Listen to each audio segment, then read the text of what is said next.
The right book in the hands of the willing can change a life, inspire a spirit, and give hope to the reader. Just like the Right Stuff reality TV show will make one writer's dream come true. It will change that writer's life and inspire others to follow in their success. There's nothing harder than not knowing the next step after you've finally written your book. If you're like me, it took years to struggle through developing the characters, plot, and the correct way to present my book, The Mark of a Druid, to the world. My name is Rhonda R. Carpenter, and I'm ecstatic that Cyrus A. Webb has come up with this show. I'm looking forward to tuning in and following the authors on their journey. The drama, the joy, and the growing pains for each author will have me on the edge of my seat, I'm sure. Now, here's a show I can relate to. I'll be glued to the tube for every installment of The Right Stuff. Won't you join me in spreading the word about literacy and donate to the project? Be a part of promoting literacy all over the globe. Who has the right stuff? You'll have to tune in to find out. That was Stephen Barnes and Tananarive Due. The two are among 25 authors being recognized as literary legends for 2009-2010. Another author who is receiving the same honor is my friend, best-selling author Wahida Clark. Her journey is remarkable and should serve as encouragement for any who have a dream and want to follow it. Here's a bit of our conversation. Afterwards, I'll tell you where you can find out more information about all of the honorees. The last time she and I spoke to each other was actually December 10th, 2007.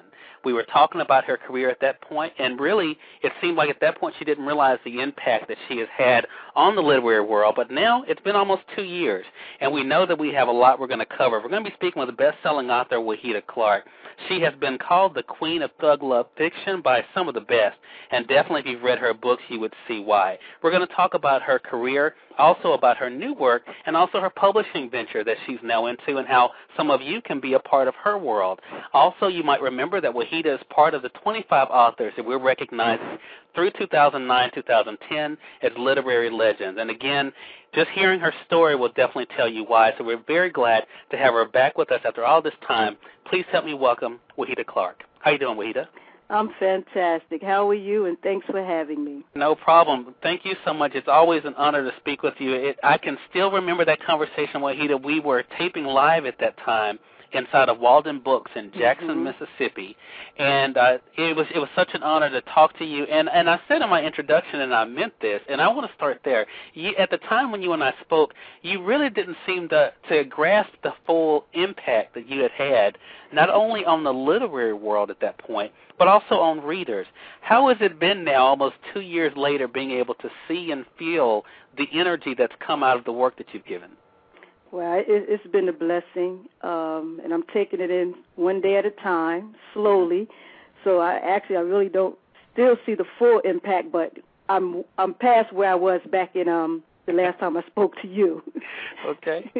Well, take us back for our listeners who might just be getting their introduction to who Wahida Clark is. How would you tell them if a stranger came up to you, they wanted to buy your book, and they asked a little bit about yourself? What would you tell them, Wahida? I say, hi, I'm Wahida Clark. Have you read any of my books? They're like, no, actually I haven't. I said, wow, where have you been, first of all? I've written 2 series, the Thug series, and then I call it the Payback series. And you just got to get on the Wahida Clark bandwagon, and that's basically what I tell people, and they just have to take it from there. Because, right, I have so much going on. You do, and the publishing venture, W. Clark Publishing. I mean, that's something that's new from the time you and I last spoke, and where you're giving other authors a voice. It's something that we talked about, ironically, back in 2007, how you wanted to be able to give a voice. Now, you actually started writing at what some would consider a down point in your life. Take us back to when you actually first discovered the power of the pen, Wahida. Wow, that was back in, '03 or '04. I was in a federal prison camp in Lexington, Kentucky. And I was working in the law library, and I had was serving a 10.5-year federal prison sentence. I had 2 daughters at home. My husband, he was also incarcerated. And one day I called home. I asked my family. My niece answered the phone. I said, send me some money. And she said, Wahida, we'll see. So I said, what do you mean, we'll see? She said, Wahida, we don't have it. You're about to lose everything. So I hung up from that phone call, and I was like, oh, my gosh, this cannot be going on.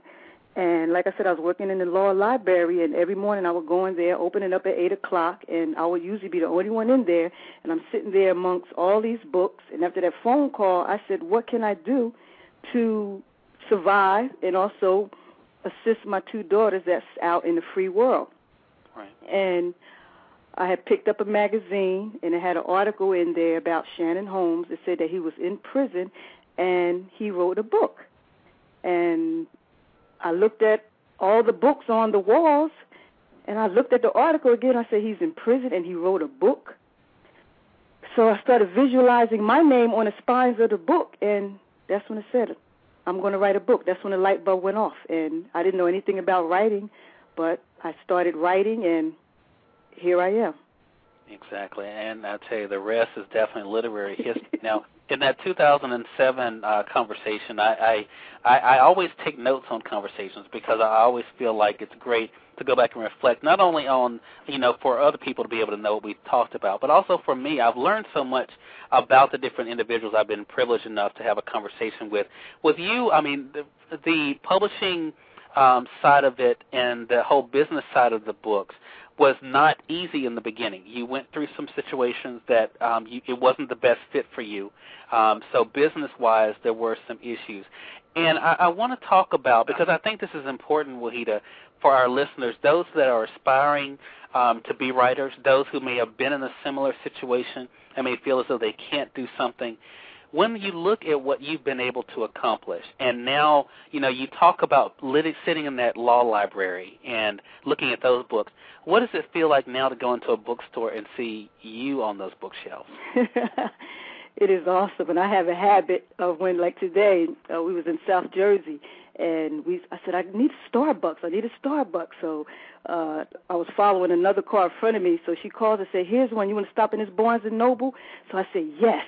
So we ran and jumped in, went and got my Frappuccino, and I said, go over there and see if my book's over there.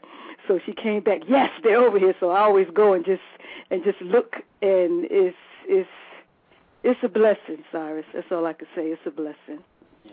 And you have been such a blessed individual, not only to your family, but also to so many readers. I mean, to look at the reviews that you've gotten, Wahida, for the Thug series, for the Payback series, people love you. Does that seem surreal to you, that people you've never met, that just really because of words does. you put on the paper?